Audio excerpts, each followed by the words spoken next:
Welcome back to the channel.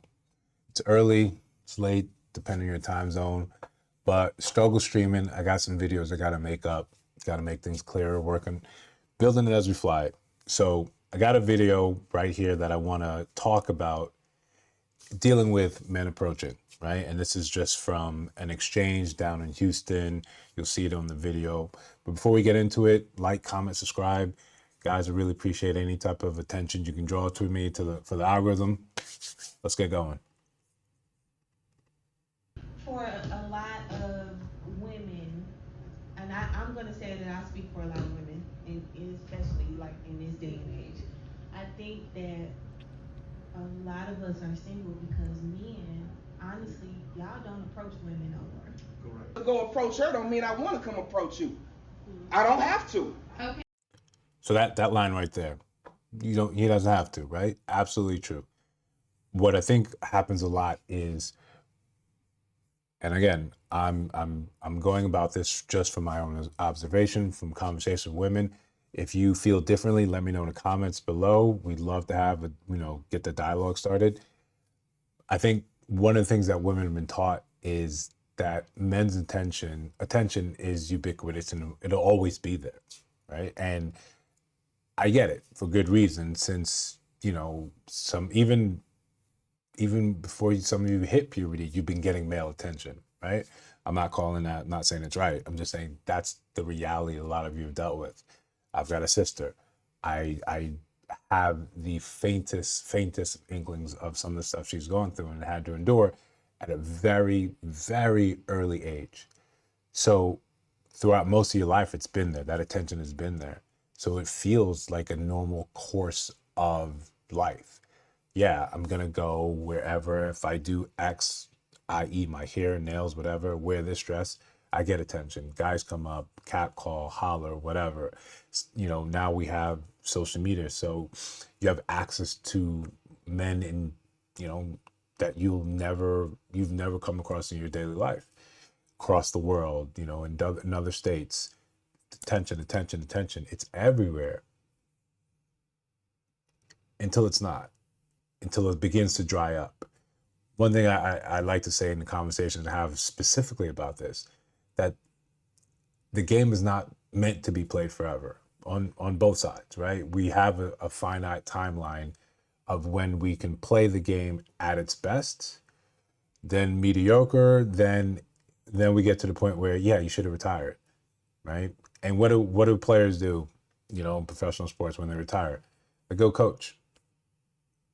Some of us need to hang up the jersey and coach and go and tell the younger generation, hey, don't do this, do more of this, do less of that, avoid that entirely, because these are the outcomes. It happened. You think about it. Why do you get a mentor, right? The mentor is not really going to do the work for you. Your mentor is really there to save you time.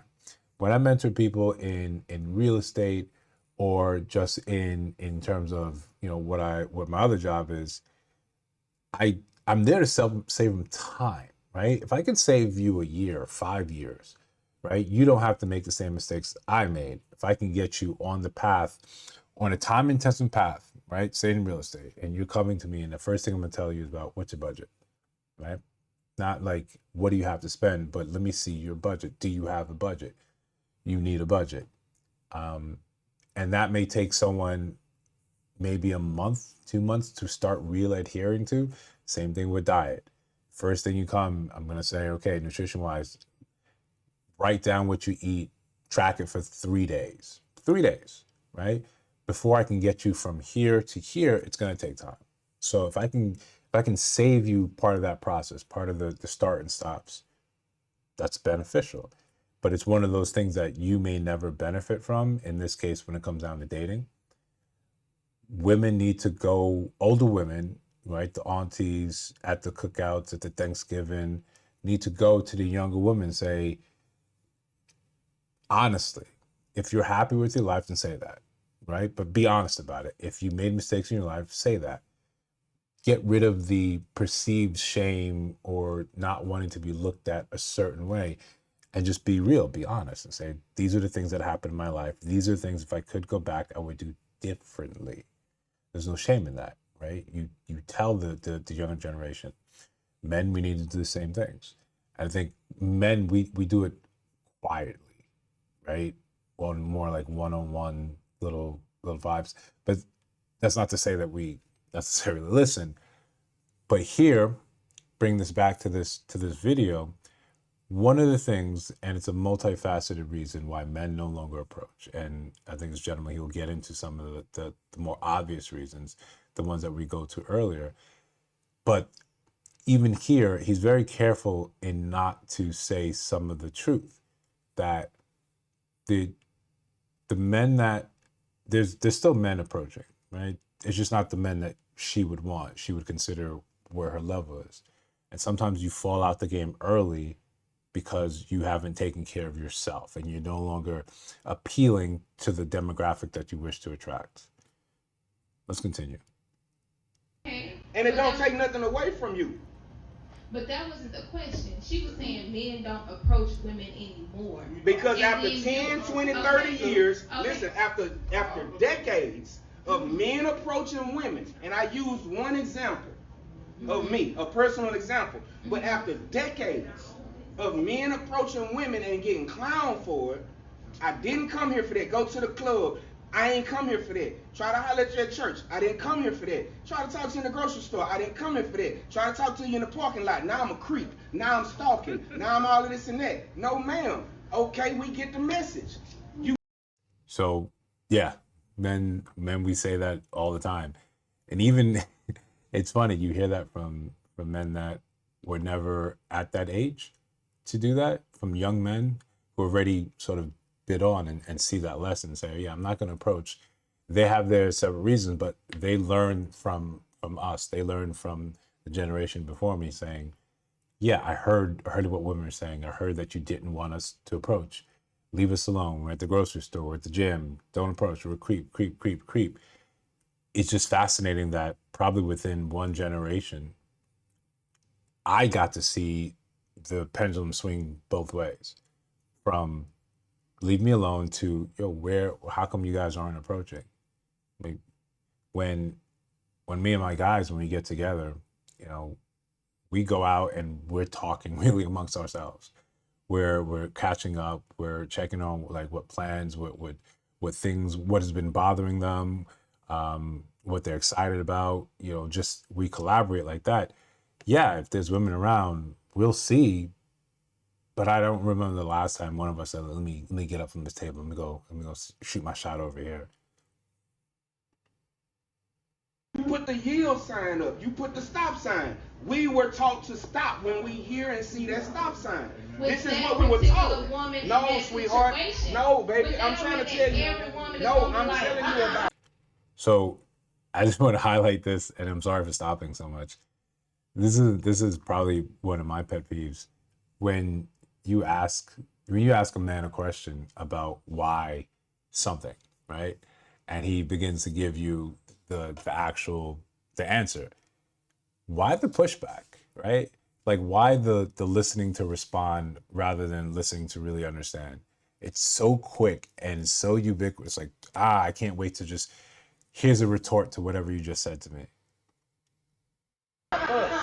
Listen, sweetheart, if you don't mind me getting the mic back. I appreciate your conversation. I'll give you the mic back too, but I want everybody, I don't want to holler. Right? I don't want to holler. All right? I want to talk in the same tone that we talk. Right? It's conditioning. Decades of understand what it's like to be in these shoes. What it's like to walk in this skin, in this environment. It's not to pass judgment on nobody, but it's to say after decades of us being taught that this is how we gotta be. If this not what the women like, this ain't what we're doing. It's just that simple. And it's unfortunate that some will come along and desire these things, and then it backfires. But it's not to get you to agree with me. It's to get you to understand why. You don't have to like it, right? You could just, but you should understand it, right?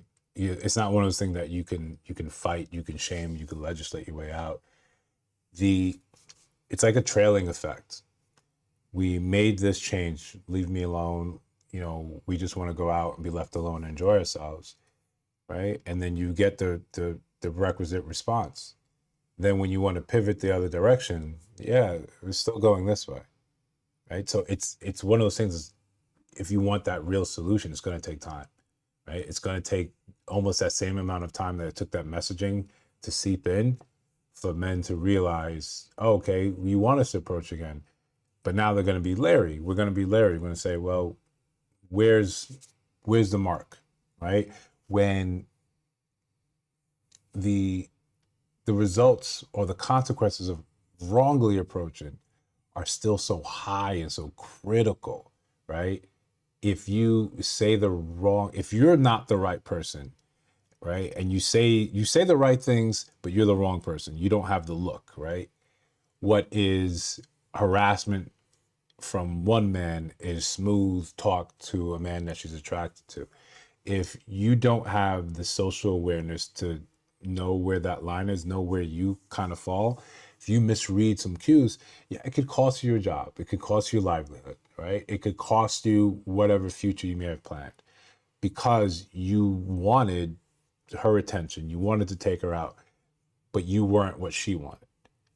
Until men can realize where is where, or the consequences for simply saying, hey, I'm attracted, can I take you out? Until the consequences of that is actually managed back to manageable levels, it's just you think about it, it's just business, right? It's just good business for men to be like, I'll wait for clearer signs, right? I think that's where I think a lot of men are falling right now. Give me a clear sign that you want my attention. And ladies, right? A clear sign for a man is not a clear sign for a woman. A look, arch of the eyebrow is not a hint for a man. Like, we don't see that. I maybe thought you wanted to sneeze, rather than you said, yeah, that's me shooting my shot. I looked, I liked a status on WhatsApp or Instagram, and that's me shooting my shot. We don't see that, right? You would have to be kind of explicit to let us know, like, specifically, yeah, no, this is me communicating that I'm feeling you. But again, let me know what you think in the comments below. Like, comment, subscribe. I'll see you in the next one.